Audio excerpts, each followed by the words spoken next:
हम लोग देख रहे हैं प्रोग्रेसिव एजुकेशन। आज बात करेंगे progressive. This is a great pedagogical movement and started in the late 19th century. ये 19th सेंचुरी के आखिर में प्रोग्रेसिव एजुकेशन किया गया। This is a great pedagogical movement. Pedagogical movement माने जो बच्चों को पढ़ाने का तरीका है उसके ऊपर एक मूवमेंट हुआ, मतलब कोई चीज़ को ये करके मतलब बदलने के लिए जो मूवमेंट चलाया गया and started in the late 19th century. 19th century के आखिर में ये चीज़ किया गया। This is the great pedagogical movement and started in the late 19th century. 19th century के आखिर में ये पेडागोजिकल मूवमेंट किया गया जिसे हम लोग बोलते हैं प्रोग्रेसिव एजुकेशन। प्रोग्रेसिव एजुकेशन में बहुत सारे इंपॉर्टेंट पॉइंट्स आते हैं जो हम लोग डिस्कस कर रहे हैं। सबसे पहला पॉइंट हम लोगों का होता है प्रोग्रेसिव एजुकेशन एम्फसाइज ऑन। ये जॉन डीवी ने दिया है। जॉन डीवी इनका नाम जो प्रोग्रेसिव एजुकेशन दे रहे हैं जॉन डीवी हैं। और progressive education emphasise on few things. कुछ इंपॉर्टेंट बात पे प्रोग्रेसिव एजुकेशन एम्फसाइज करता है, मतलब जोर देता है। फिर आगे समझते हैं कि learning by doing. Progressive education जो जोर देता है जिस बात पे वो होता है लर्निंग बाय डूइंग। इसका मतलब है कोई किसी भी काम को करके सीखने के तरीके को हम लोग बोलते हैं लर्निंग बाय डूइंग और प्रोग्रेसिव एजुकेशन। ठीक है, लर्निंग बाय डूइंग। फिर आगे हम लोग देखते हैं progressive education hands on projects. Hands on projects का मतलब है कोई सा प्रोजेक्ट्स है, आपका काम कर रहे हैं और हाथ अपना इन्वॉल्व करके उसे सीख रहे हैं, इसे हम लोग बोलेंगे हैंड्स ऑन प्रोजेक्ट्स। ठीक है, हैंड्स ऑन प्रोजेक्ट्स मतलब कोई से भी प्रोजेक्ट में आप खुद इन्वॉल्व होकर सीख रहे हैं, जिसे हम लोग उसे बोलेंगे प्रोग्रेसिव एजुकेशन। फिर आगे हम लोग देख रहे हैं एक्सपेरिमेंटल लर्निंग। इसे हम लोग एक्सपेरिमेंटल लर्निंग भी बोलते हैं, जिसे प्रोग्रेसिव एजुकेशन कहा जाता है। इसे हम लोग एक्सपेरिमेंटल लर्निंग भी बोलते हैं। जो काम एक्सपेरिमेंट करके सीखा जाता है इसे हम लोग एक्सपेरिमेंटल लर्निंग बोलेंगे या प्रोग्रेसिव एजुकेशन बोलेंगे। ठीक है, फिर आगे हम लोग देखते हैं नेक्स्ट में achieving education for social responsibility and democracy.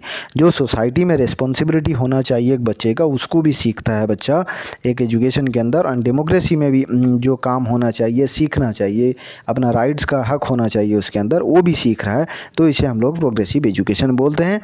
Progressive education में एक बच्चा एजुकेशन के साथ साथ एजुकेशन को हासिल करने के लिए, सोशल रिस्पॉन्सिबिलिटी हासिल करने के लिए और डेमोक्रेसी को हासिल करने के लिए, अपना डेमोक्रेसी मतलब हर चीज़ में अपना हक है, जो भी अपना कंट्री का लोगों का हक होना चाहिए उसके ऊपर वो बात करना सीखना चाहिए। तो ये प्रोग्रेसिव एजुकेशन का एक मुद्दा रहा है या कोई सा टॉपिक रहा जिसमें उन्होंने जोर दिया है achieving education for social responsibility. एक बच्चे का सोशल रिस्पॉन्सिबिलिटी क्या है, सोसाइटी में कुछ गलत हो गया, गंदगी बहुत ज़्यादा हो गया सोसाइटी में, कैसे साफ़ होगा।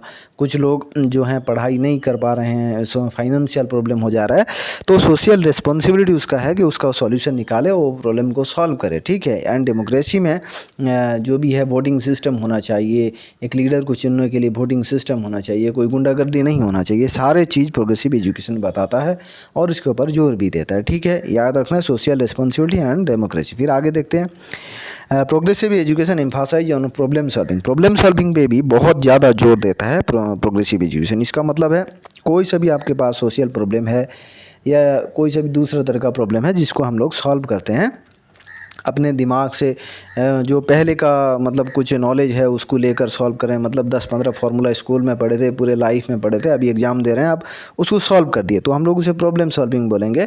और प्रॉब्लम सॉल्विंग में दो चीज़ नहीं होना चाहिए। आप अजम्पशन नहीं कर सकते, अपने दिमाग खुद से एक कोई चीज़ नहीं लगा सकते, और इररिलेवेंट और मिसलीडिंग इन्फॉर्मेशन नहीं ले सकते। ठीक है, कोई इन्फॉर्मेशन गलत सलत है उसको अगर लेके आप प्रॉब्लम को सॉल्व करेंगे तो सारा चीज़ गलत हो जाएगा। अगर डाटा कोई से भी ले रहे हैं या इन्फॉर्मेशन ले लें, वो रेलेवेंट इन्फॉर्मेशन हो और परफेक्ट चीज़ हो या अच्छा हो, लेकिन मिसलीडिंग इन्फॉर्मेशन अगर होगा तो आपका गलत हो जाएगा प्रॉब्लम सॉल्विंग, और आप प्रॉब्लम सॉल्विंग जो प्रॉब्लम है आप उसको सॉल्व नहीं कर पाएंगे। ये प्रोग्रेसिव एजुकेशन बताता है कि प्रॉब्लम सॉल्विंग भी एक बच्चे के अंदर होना चाहिए और उस पर भी जोर देता है प्रोग्रेसिव एजुकेशन। ठीक है, फिर आगे देखते हैं क्रिटिकल थिंकिंग के भी बच्चे को इनकरेज करता है, क्रिटिकल थिंकिंग को भी बढ़ाता है। हम लोग बोल सकते हैं प्रोग्रेसिव एजुकेशन क्रिटिकल थिंकिंग को बढ़ाता है का मतलब है कि बच्चे का जो भी कोई चीज़ को समझ रहा है, एक्सपेरिमेंटली समझ रहा है, उसको ऑब्जर्वेशन ले रहा है, कंक्लूजन सही पा रहा है, फिर उसके बाद उस चीज़ को समझेगा, तो हम लोग को बोलेंगे क्रिटिकल थिंकिंग। सोशल स्किल भी उसके अंदर अच्छा होना चाहिए। सोशल स्किल मतलब सोसाइटी में जो जो काम सिखाए जाते हैं, बहुत चीज़ हैं काम के सीखने के, वो उसके अंदर सीखने के होने चाहिए। और बहुत सारे छोटे छोटे काम जो हैं वो जानना चाहिए। जैसे कोई सा भी घर में इंस्ट्रूमेंट ख़राब हो गया तो उसको रिपेयर कर सकता है या अच्छा ठीक कर सकता है। ठीक है, और भी जैसे बहुत सारे काम होते हैं सोशल काम, उसको से लाइफ लॉन्ग लर्निंग भी होना चाहिए। लाइफ लॉन्ग लर्निंग का मतलब है पूरे लाइफ जो लर्निंग उसे याद रहे या उस काम में लगा सके, उस तरह का लर्निंग को प्रोग्रेसिव एजुकेशन प्रमोट करता है या अच्छा बताता है और बेहतर बताता है, जिसे हम लोग बोलते हैं लाइफ लॉन्ग लर्निंग।